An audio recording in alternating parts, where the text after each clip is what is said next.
veut dire plus la concentration diminue. Et donc, alpha augmente. Donc, C, on peut le voir sur la formule de C. C, c'est N sur V.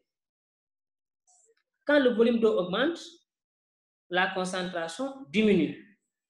Et quand le volume d'eau augmente, donc, on favorise la dissociation. Donc, alpha diminue. Donc, quand le volume d'eau augmente, la concentration diminue et la dissociation est favorisée. Donc, quand la concentration est importante, alpha diminue. Et alpha, quand il diminue, il tend vers 0. 0, c'est la valeur minimale. Et quand la concentration est très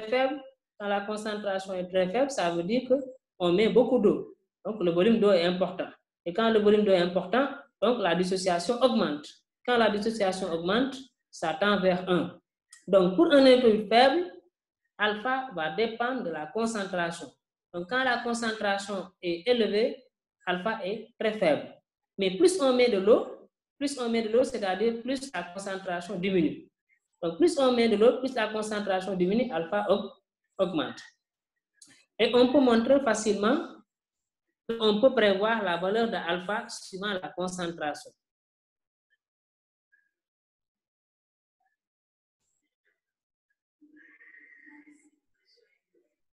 Donc, quand la concentration est très élevée, nous l'avons dit, quand la concentration est très élevée, donc alpha est très faible. Donc, alpha tend vers 0.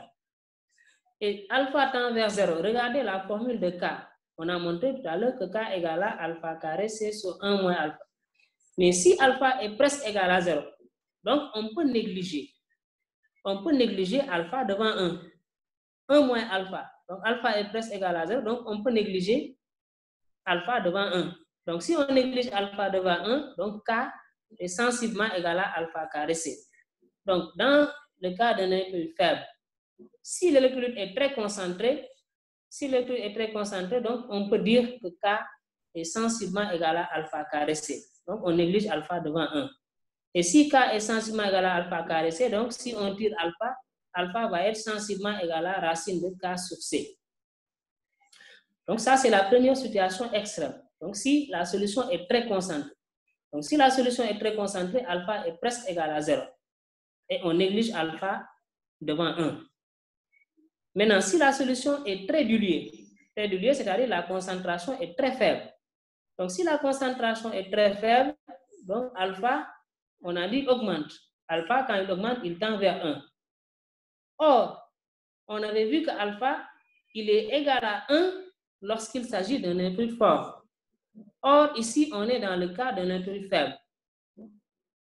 Ça veut tout simplement dire que même si l'électrolyte est faible, même si on a un électrolyte faible, plus on dilue, c'est-à-dire plus on met de l'eau, plus il se dissocie. Donc, lorsque la dilution tend vers l'infini, même si l'électrolyte est faible, lorsque la dilution tend vers l'infini, alpha va être sensiblement égal à 1. C'est-à-dire, lorsque la dilution est à l'infini, l'électrolyte faible se comporte comme un électrolyte fort. Il va presque totalement se dissocier.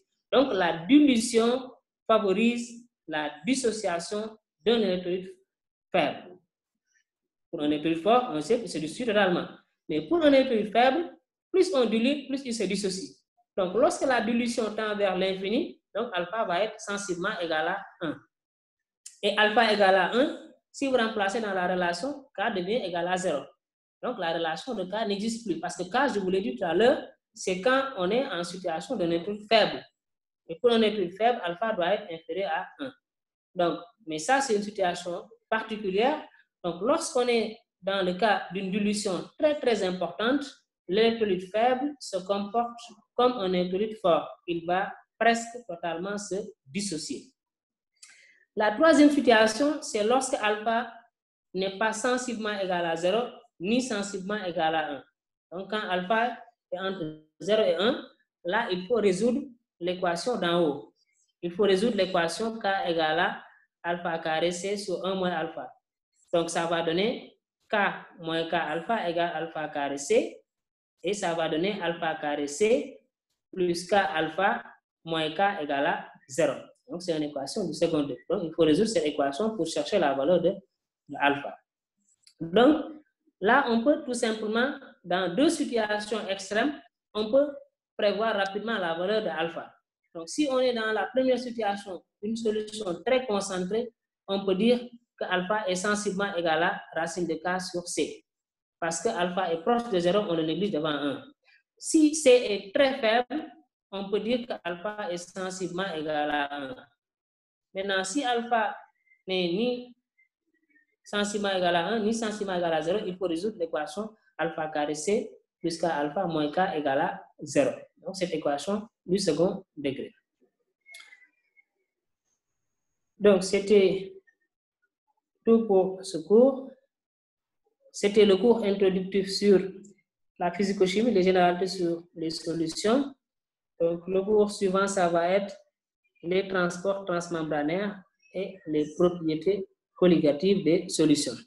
Et ça, on le fera la semaine prochaine. Donc, demain, entre 9h et 11h, donc demain, le docteur Thiaw va faire le TD